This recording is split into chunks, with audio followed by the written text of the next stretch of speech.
지난달 28일 이스라엘과 미국의 이란 공습으로 시작된 중동 전쟁을 계기로 인도 태평양 지역에 대한 미국의 영향력이 약화될 것이라고 미국 일간 뉴욕타임스가 13일 분석했습니다.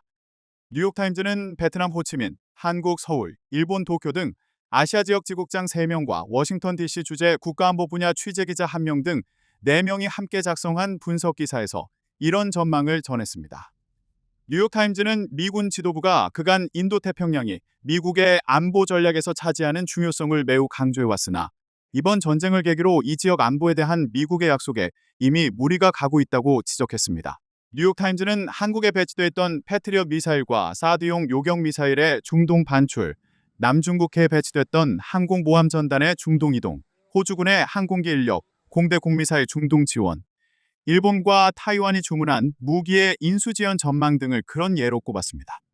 그러면서 주한미군이 자국의 군사적 필요에 따라 일부 방공무기를 반출하는 것에 대해 우리는 반대 의견을 내고는 있지만 우리 의견대로 전적으로 관철할 수 없는 것도 엄연한 현실이라는 이재명 한국 대통령의 지난 10일 발언 내용도 소개했습니다. 뉴욕타임즈는 더 장기적으로는 이번 전쟁이 인도태평양 지역에 대한 미국의 영향력을 약화시키고 미국이 쇠퇴 중이라는 중국의 주장에 힘을 실어주며 중견국들의 군비 경쟁을 가속화할 것이라는 정부 관계자들과 분석가들의 전망을 전했습니다.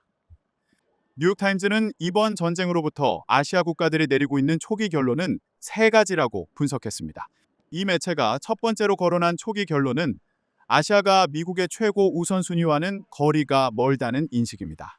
작년 5월 피트 헤그세스 미국 국방장관은 싱가포르에서 열린 지역안보회의에서 그 누구도 미국의 인도태평양 동맹국들과 파트너들에 대한 약속을 의심하지 않을 것이라고 말했으나 이제는 미국 측의 이런 말을 믿기기 힘들어진 나라들이 많아졌다는 것입니다. 특히 미국의 중동에 배치하기 위해 한국에서 사드 등 방공 시스템을 빼간 것은 트럼프 행정부의 아시아에 대한 다짐이 흔들리고 있다는 매우 큰 우려가 서울에서 이미 일고 있던 때에 끔찍한 신호를 보내는 것이라고 조 바이든 행정부에서 국방부 인도태평양 안보 문제 담당 차관보를 지낸 엘리 레트너는 뉴욕타임즈에 말했습니다.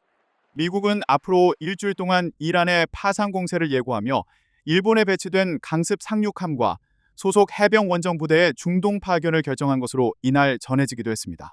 뉴욕타임즈가 두 번째로 거론한 아시아국들의 잠정 결론은 중국이 아시아에서 영향력을 더욱 키우고 자신감도 더 커질 것이라는 관측입니다.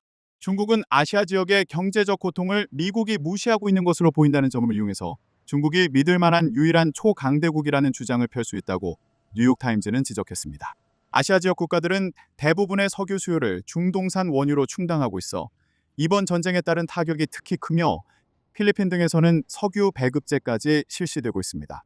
뉴욕타임즈가 주장한 아시아 국가들의 세 번째 초기 결론은 무기를 미국에 의존할 수 없을 것이라는 인식입니다. 미국은 인도태평양에서 무기와 방공망 기기를 빼내 중동으로 옮겼으며 아시아의 미국 우방국들은 트럼프 행정부의 종용으로 미국산 무기 주문을 늘렸으나 당분간 실제 인수를 기대하기 힘들어진 경우가 많다는 것이 뉴욕타임즈의 지적입니다.